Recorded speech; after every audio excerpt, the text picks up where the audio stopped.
আজ বলবো অসহায় এক এতিম মেয়ের গল্প। এতিম মেয়েটির নাম রিশা। পৃথিবীতে সুখ কোথায় আছে আমি জানতে চাই, কথাটা বলেই কান্না করে উঠল রিশা।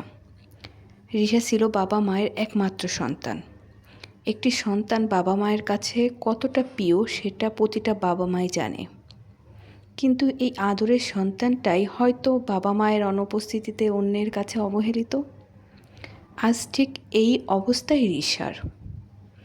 বাবা মা যে একটি সন্তানের জন্য আশীর্বাদ, কিন্তু সেই আশীর্বাদ যে আর রিশার কাছে নেই।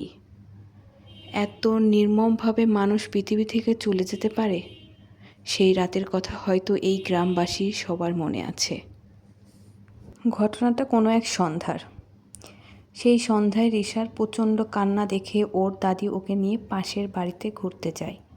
আর ঠিক যাওয়ার সময়ে দেখা হয় রিশার বাবার সাথে। তিনিও সেই মুহূর্তে বাসার মধ্যে ঢুকছিল। রিশার মা রান্না করছিল, রিশার বাবা হাত মুখ ধুয়ে খেতে বসে।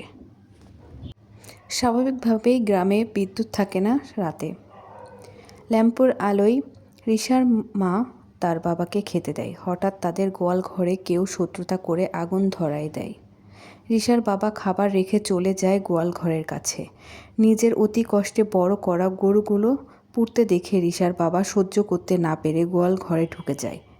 এত সময় এলাকাবাসী আগুনের ধোঁয়া দেখে রিশাদের বাসায় চলে আসে। রিশার বাবাকে গোয়াল ঘরের থেকে বের হতে না দেখে ওর মা মনে একটা ভয় কাজ করে এবং তিনি স্বামীকে বাঁচানোর জন্য ওই ঘরে ঢুকে যায়। এদিকে গ্রামবাসীর দীর্ঘ সময়ের চেষ্টায় পানি দেওয়ার পর আগুন নিয়ন্ত্রণে আনা যায়। এত সময় গরু ও রিশার বাবা মা দুজনই মারা যায়। সেই রাতে মাত্র 3 বছর বয়সী রিশা এতিম হয়ে যায়।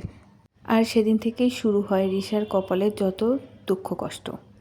এত ছোট পরীর মতো বাচ্চা মেয়েটাকে কেউ নিতে রাজি হয়নি। রিশার বাবারা 3 ভাই 2 বোন। রিশার 2 চাচা 2 ফুপু ওর দায়িত্ব নিতে অস্বীকার করে। শেষ ভরসা রিশার দাদি। রিশার নানা নানি বেঁচে আছে, কিন্তু তাদের সাথে কোনো সম্পর্ক নেই ওদের। হয়তো ওর মায়ের মৃত্যুর খবরও ওর নানা নানি কেউ জানে না। রিশাকে ওর দাদি বড় করে। রিশা যখন দেখে ওর চাচা চাচি ওর চাচাতো ভাই বোনকে খেলনা কিনে দেয়, নতুন জামা কিনে দেয়, ছোট মানুষ চাচার কাছে সেগুলো আবদার করে বসে, কিন্তু বিনিময়ে তারা খুবই খারাপ ব্যবহার করে। রিশা আস্তে আস্তে বড় হতে শুরু করে, আর তাদের ব্যবহারগুলো সে বুঝতে পারে। এরপর সে ওদের থেকে নিজেকে দূরে রাখার চেষ্টা করে। এখন রিশা অনেকটাই বড়। রিশা এখন ক্লাস 7-এ পড়ে। দাদিরও বয়স হয়েছে। এখন ও আরও ভালোভাবে বাবা মায়ের অভাব বুঝতে পারে। রিশা ওর দাদির কাছে ওর বাবা মায়ের কথা জানতে চায়। ওর দাদি প্রতি রাতেই তার বাবা মায়ের গল্প করে ওকে ঘুম পাড়িয়ে দেয়।